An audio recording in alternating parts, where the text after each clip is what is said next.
প্রসাদ নাও তো তুলে তুলে, এবারে আমার হাতের অবস্থা ভালো না, কিন্তু সবাই দিচ্ছে সিঁদুর পড়াও, সিঁদুর পড়াও। ও বৌদি, ও বৌদি, প্রসাদ দিয়ে দাও না, একটু ফল প্রসাদ দাও না সবাইকে। কোন থেকে বল? বৌদি ওইখানে এই দাঁড়াও, ফল প্রসাদ এইটা থেকে দেবো না?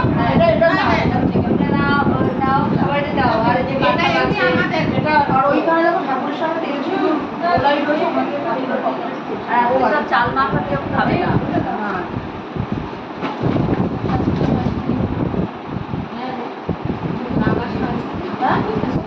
তারা আমার বাইরে নিয়ে